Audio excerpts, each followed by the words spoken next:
What is going on, everybody? Welcome back. We have a mock draft special here today. We have the first official guest of the draft season. I am honored to be joined by my good friend, MoonlightSwami, Andre Weingarten, associate franchise developer for EA and a fellow football junkie. How's it going, Andre? It's going great, Mr. Twin of mine. As many people say, we do look very much alike. It's a pleasure to be here. I cannot wait to get going on this mock draft because, as you said, draft season is upon us. It is the best time of year with all the speculation that you can imagine. That is an excellent point. I think they're actually lucky we don't have the video on because they would be confused who is actually talking. So correct. This mock draft, to the chagrin of many people who follow my mock drafts, is going to be a what we think happens mock draft. So you guys just saw my what I would do mock draft. This is going to be much different. This is actually what we think we are going to see play out on whatever day the draft rolls out at the end of April. So let's just hop in. We decided that you are going to take the odds. I'm going to take the evens, which means you are first, my friend. Go ahead. With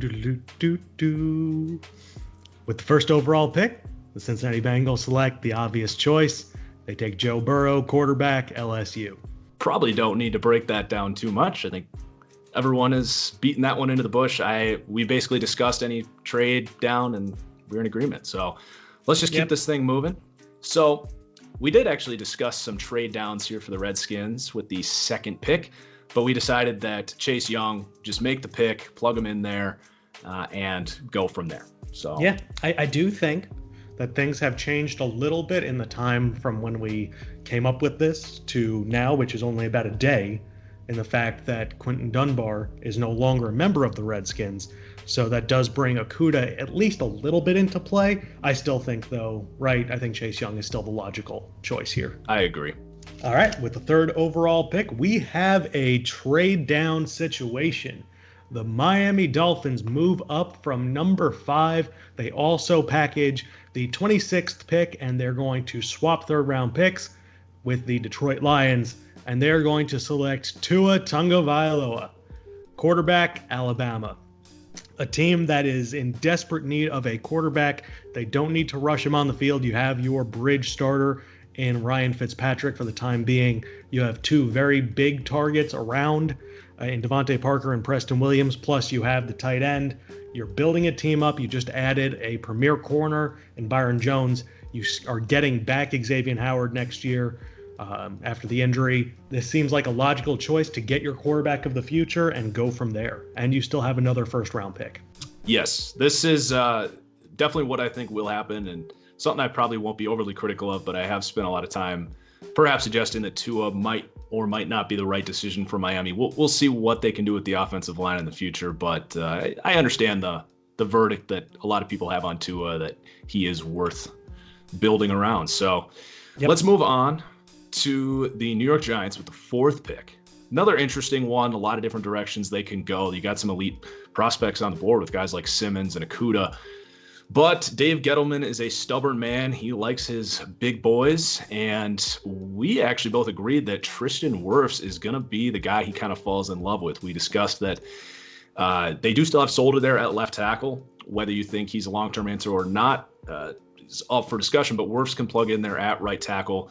And maybe you move him to left tackle in the future too, because he did a little bit of both at Iowa, but the elite physical upside, and you start to kind of get a pretty good offensive line there for the New York Giants. Absolutely. I think you could also look at someone like Mekhi Becton, but the fact is that Wirfs dominated the combine. And as you mentioned, Gettleman loves his hog mollies. He loves the guys up front. Wirfs is the hot name. Not everyone views him as a plug-and-play guy, but I think he makes the most sense here as well. On to the 5th pick. The Detroit Lions are on the clock, and they still managed to get the guy that they probably would have taken at number 3, and that is Jeff Okudah, corner, Ohio State. Now, you have a good amount of competition brewing in the cornerback room in Detroit. I think this is a team that loves to build outside up and then down. So you go the corner, the safety, and then you go into the trenches. That's just what the Bill Belichick lines like to do. They will prioritize coverage over pass rush, and that's something that Patricia's done for years as well. You have Desmond Trufant in the fold. You have Amani Oruwariye from last year, a 5th-round pick. You have Rashawn Melvin, etc. I think adding Okudah, you get your guy who can be the replacement pretty much day one for Darius Slay in that defense, and then you can let Trufant and company kind of duke it out for that number 2 cornerback slot. I was in total agreement there, especially after what Gilmore did for the Patriots last year, and Patricia has definitely showed his cards that he wants to follow basically everything that happens in New England. So I think that's a great prediction there. Number 6, the LA Chargers.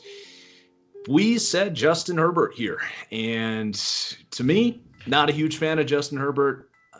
Unfortunately for Chargers fans, if you share the same opinions I do, this just is kind of the way it's got to be. He's got the big arm. He's got the, some people say the accuracy I saw was hit or miss at Oregon, but he is your traditional kind of, prototype top 10 quarterback pick, and he's got the upside. You can't deny that.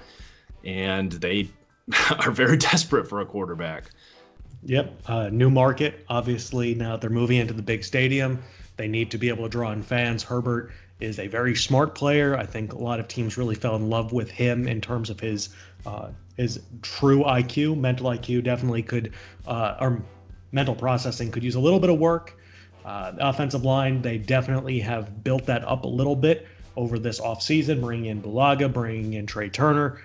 I mean, you see the pieces kind of coming together for that offense and for that team in general, and it looks like they still want to compete. Otherwise, you don't bring in Chris Harris Jr. I mean, they have pieces all over the board, and you got a quarterback into the mix, and it might be easy enough to fall in love with them again and have them break your heart by week 6. Yeah, I don't love Herbert, but I don't hate the landing spot. A lot of great surrounding help there, so it just might work out. It's a lot of this is about putting the right pieces around your guy. So, yep. You can go ahead and take the Panthers here at number 7. All right, number 7, we have the Carolina Panthers, and we have a new coaching staff, which leads to a lot of projection. Based on my sources, it seems the Panthers are going to be a 4-3 this upcoming season, and that lends themselves to definitely add another defensive tackle with Gerald McCoy gone, with Dontari Poe, free agent, adding, you got K'Wan Short, but you need another guy on the interior. And Derrick Brown is your prototypical, long-standing, quality run defender with potential pass rush upside. Plug-and-play guy that you're just going to have sticking around for a long time. Control the trenches against some pretty good offensive lines. Force teams to pass. And as a team that's rebuilding, you want as many hits as you can get. I don't think there's a safer player in terms of what you're getting than Derrick Brown in this class, even if the upside is not the same as some of the players that they are passing on. And I know we're going to have a lot of upset Panthers fans on this. So do you real quick just want to explain why not Isaiah Simmons to the Panthers there at 7?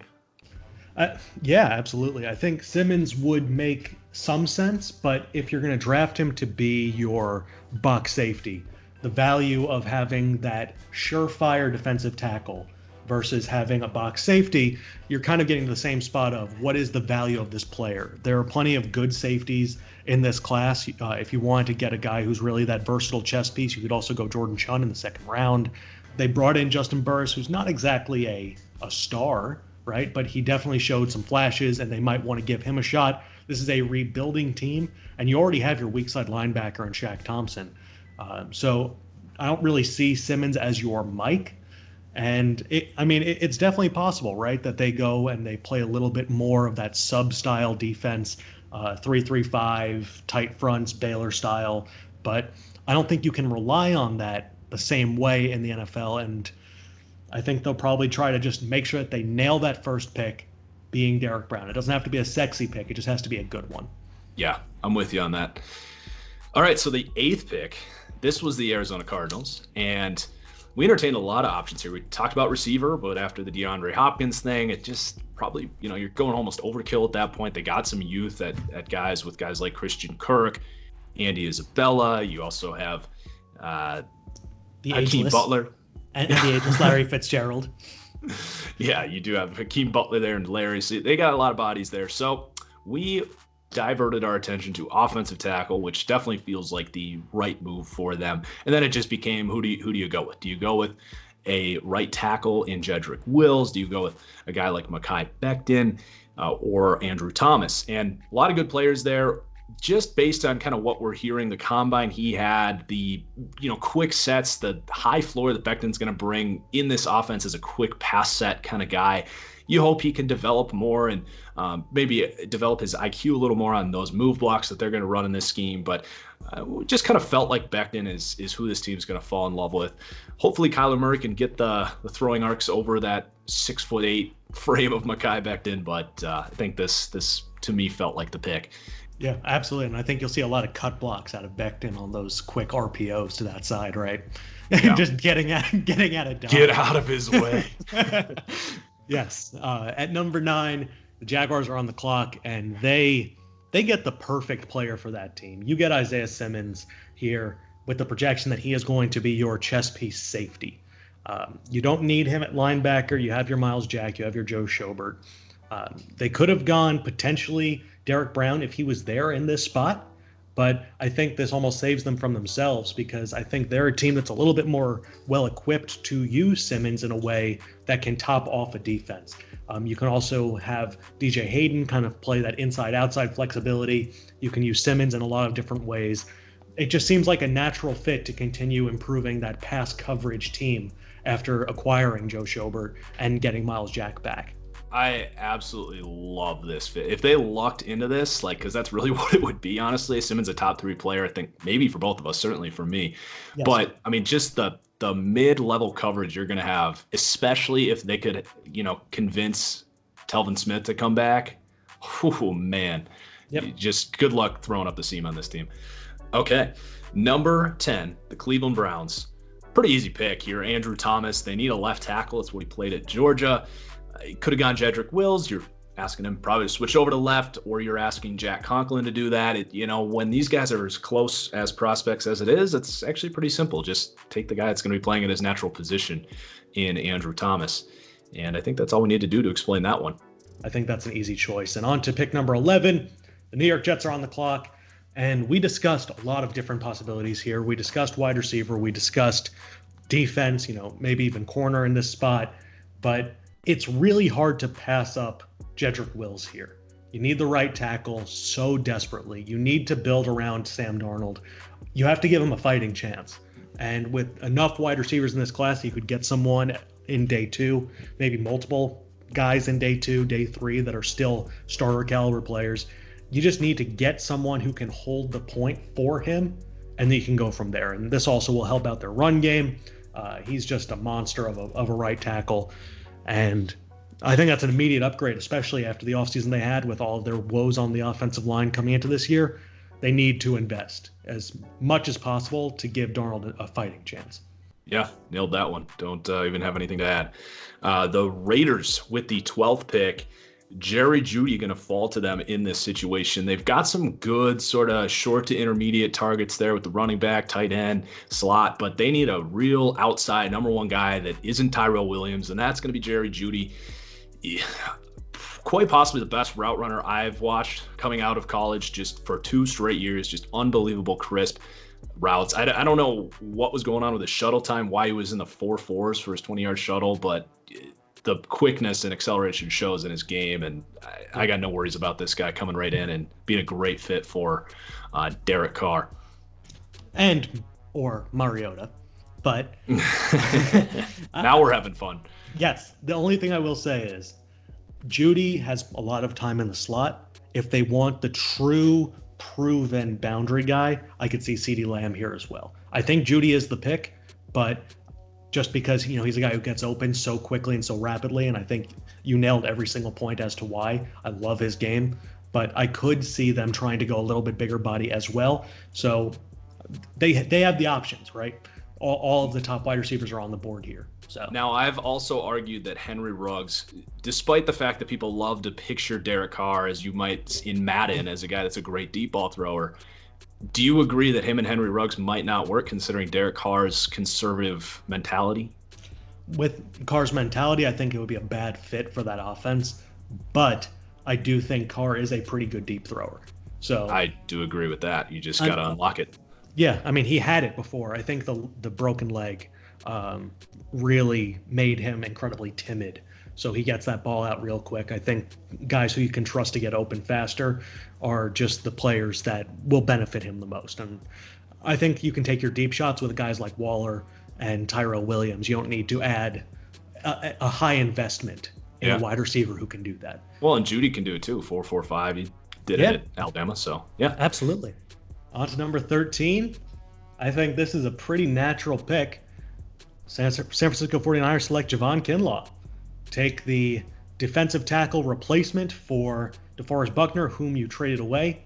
You get 4 more years of a really, really talented defensive tackle right up the middle. Continue investing in that defensive line. That gives you all the flexibility in the world with Armstead, and now you don't have to worry about that position again for another 4 years, at least.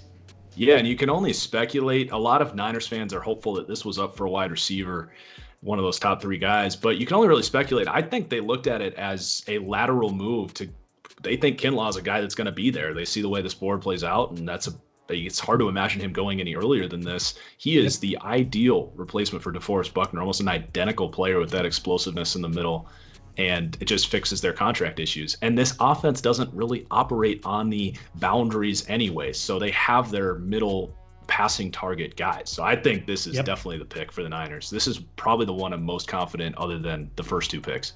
Okay, Tampa Bay. This is going to get a little spicy here. So we definitely we're thinking offensive tackle here, but with those top 4 guys gone, you're definitely going to be looking at pretty similar options if you trade down. And we've got a team that we speculated is going to have their eyes on a quarterback here. That quarterback is going to be Jordan Love, and that team is going to be your New England Patriots. I'm going to pass this over to you and let you take this one.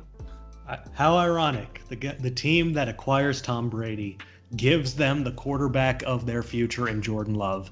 Love is a player that a lot of people are very high on, a lot of really smart people, because they know that Utah State was a really disadvantageous environment, and that a guy like Jordan Love, who was able to make quick decisions, did not necessarily have accuracy issues. He had decision-making issues that mainly stemmed from pressing too much on a team that really required it. A ton of turnover in that offense for the coaching staff, etc. Love seems like the type of player that you can either start day one if you're New England, but you don't need to, especially with the addition of Brian Hoyer. You have Stidham still.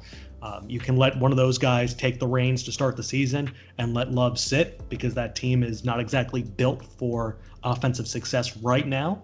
But this is the guy who you can get for the future. A lot of teams very fond of, and I think he's a perfect fit for Bill Belichick, who wants to be a little bit more aggressive. I think that's one of the issues, right, with Tom Brady, that he felt that he was getting a little pigeonholed in terms of Brady's getting up there in years. You don't want to throw too much vertically because you don't want him getting hit. You don't want him being a little too passive under pressure. Jordan Love is one of those gunslingers, total departure from what Brady has been over the past couple of years. Seems like a pretty good fit to me. I love everything you said. I honestly didn't know you were so high on Jordan. Well, I don't know where you come in on Jordan Love, but I've definitely spoken pretty highly of him. And honestly, if he was the pick at 6 to the Chargers, it would not surprise me at all. He's quarterback 3 for me right now. I have him above Herbert.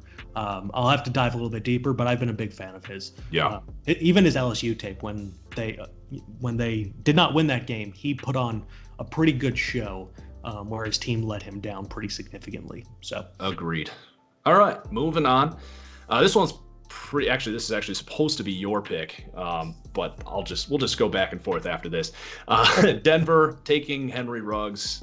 Pretty simple explanation here. Huge need. They need that number 2 wide receiver, and Drew Lock, one of those quarterbacks that's going to let it ride. And you get that deep threat. He can be a really good catch and run guy as well. So I mean, let's just move on. Pretty simple there. I have one other note. All right, go ahead. On Henry Ruggs in Denver, and I'll let you handle CeeDee, the next pick. Spoiler. That way we can, that way we can get back on track. But you put a guy like Henry Ruggs in Denver, and teams have to run after Henry Ruggs in Denver, you are going to exhaust opposition. You are just absolutely going to tear teams apart cardio-wise because of that thinner air up there anyway. And Ruggs, If he has a step on somebody, you're going to see some massive plays come the third, fourth quarter. It's going to happen. Wow, great call. I had never thought of that, but excellent call there. Okay, Thank you. number 16 pick. You gave it away, so let's move on to 7. No, we are going to have not the Atlanta Falcons taking CeeDee Lamb. I hope you didn't get too excited there, Falcons. That would make no sense. The Falcons are going to move down here. There are some corners on the board that they certainly could think about. But we just thought the value here coming up from Minnesota, that you get a future second, you get a third-round pick, you load up on some picks. The value at who Atlanta might be considering seems to be there if they move down.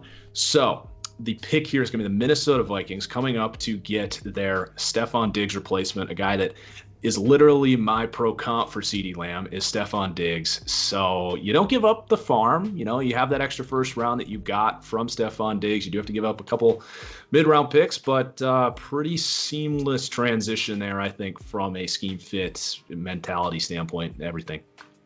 On to 17.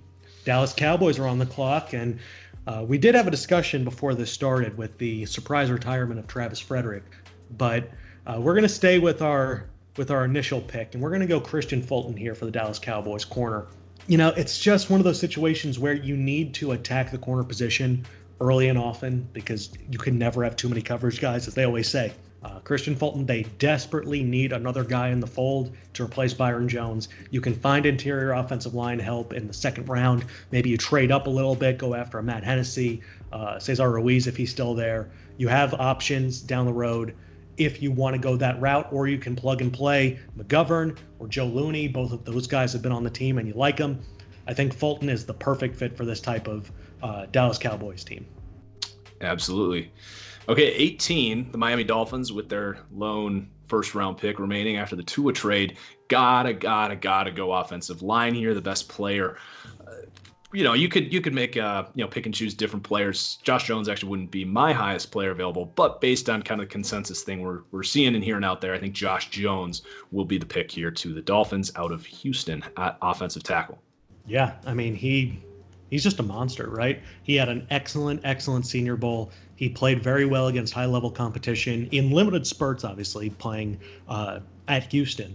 But when he did face good competition, he played well. It seems like the natural fit to go offensive line and invest in the future that you took at number 3. Yeah, and I see him as a kind of a higher floor, lower upside guy. Personally, I didn't see the athleticism when I watched him play as much, but You can't deny, 2 pressures allowed in his final season and dominate at Senior Bowl. Like, I think he's just going to plug in and be a guy that consistently gets in other guys' way. So, yeah, good fit for Miami. Yeah, I mean, you just need that guy, right? You just need to get more pieces on the line like that after having such a porous unit last year. In at number 19, we have a trade. The Las Vegas Raiders are trading down to pick number 29. Along with pick number 61, the Tennessee Titans are giving up, or moving up, rather. 29-61 for 19 and 91. So the Raiders move down 10 spots here in the first round to move up 30 spots in the draft. And the Titans are on the clock, and they are taking, would you like to pronounce this name? Oh, it's not that bad. Chaisson.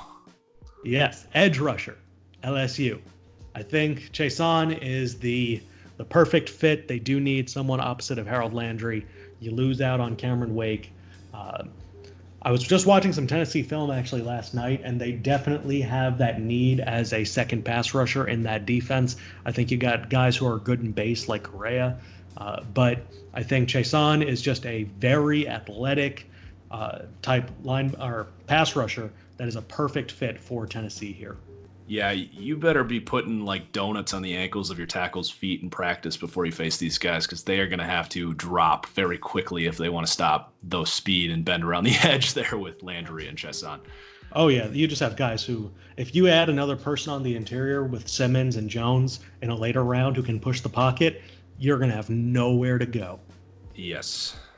All right, so number 20, the Jacksonville Jaguars. We are going to grab C.J. Henderson. Pretty seamless replacement for your press man corners, your guys like Jalen Ramsey and A.J. Bouye.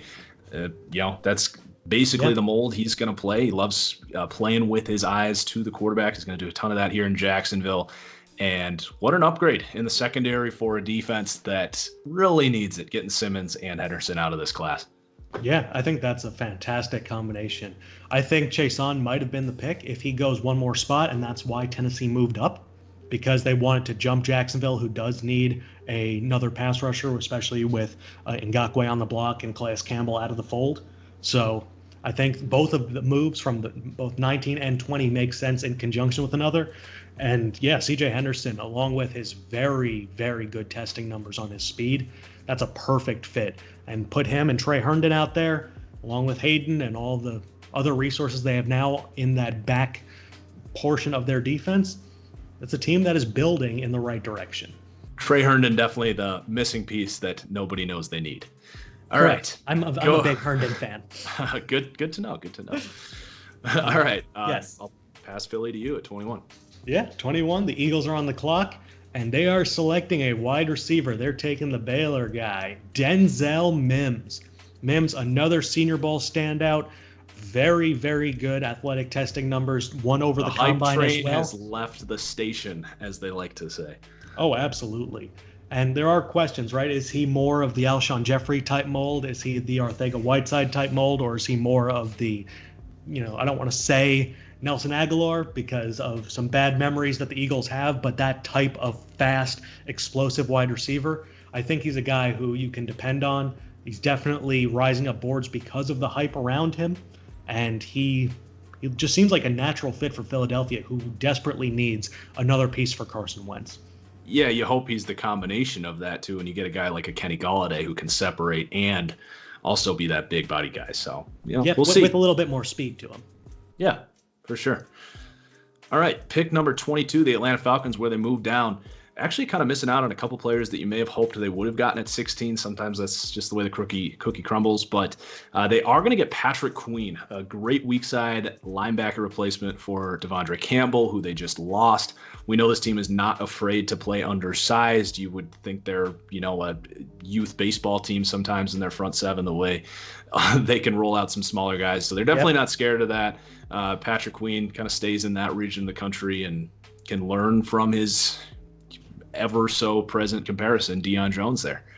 Oh yeah, absolutely. You get the LSU connection on the at the linebacking core. You obviously have Foyesade Oluokun as another linebacker in the fold. They've played Kamal Ishmael at linebacker and safety. I mean, linebackers in brackets.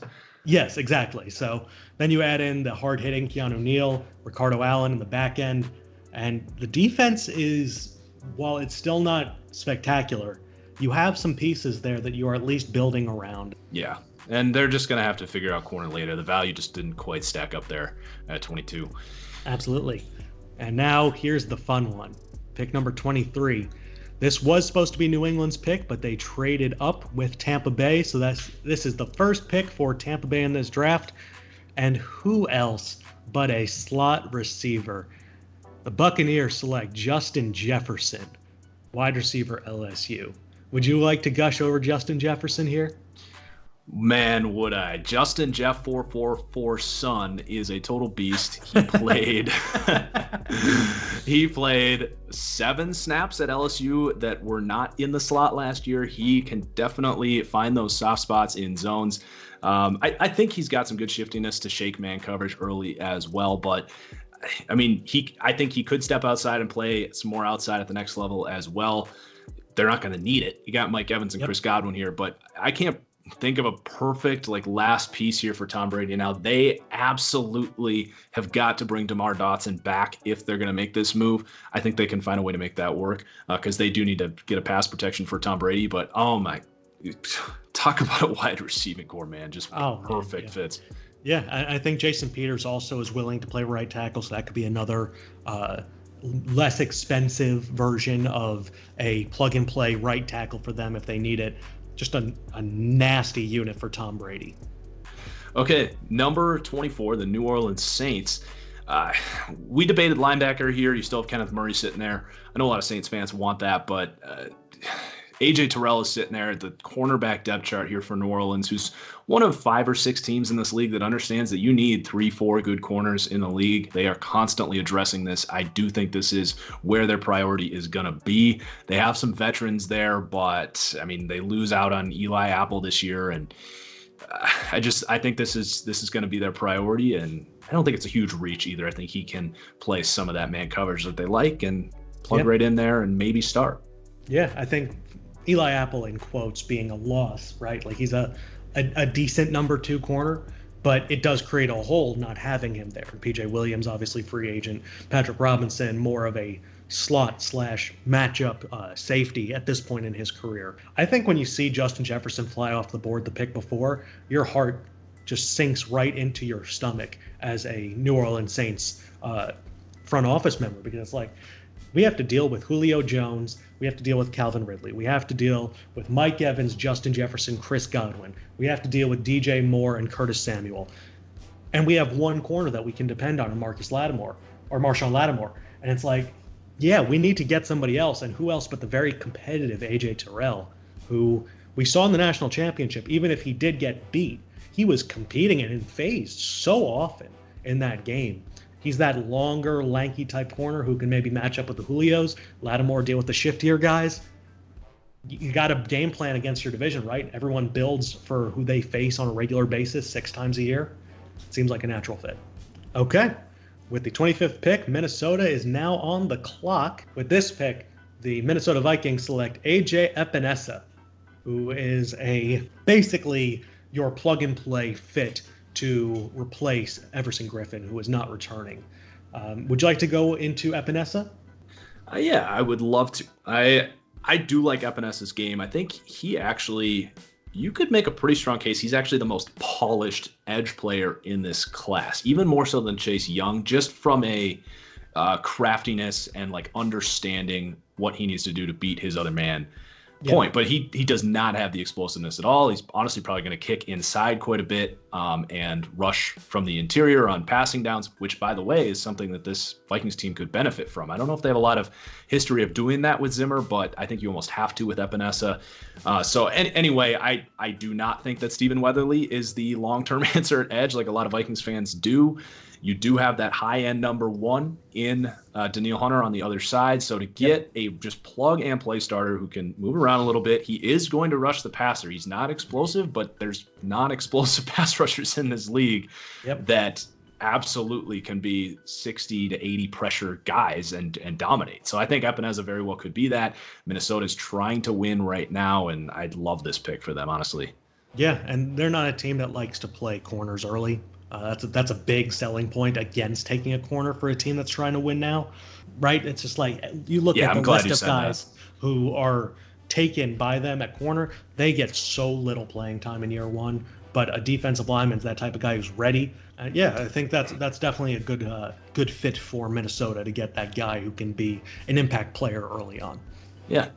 So number 26, Lions fans not going to be happy about this one, but we really broke this one down in our own discussions. Marlon Davidson to the Detroit Lions.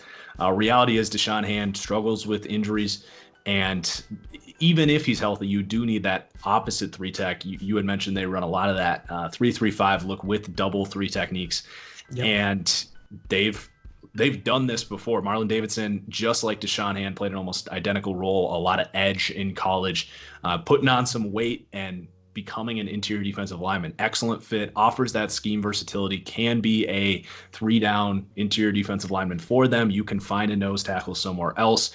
Again, it's a what we think happens mock draft, and this feels like the place that Patricia would go. On to number 27. The Kansas City Chiefs are going to trade up here with the Seattle Seahawks. We definitely contemplated the Seahawks taking a player here. Gross Matos was on the board, maybe going Austin Jackson at right tackle, because right now they're paying Cedric Ogbuehi potentially as the starting right tackle, and that's not something you want to be doing in the year 2020.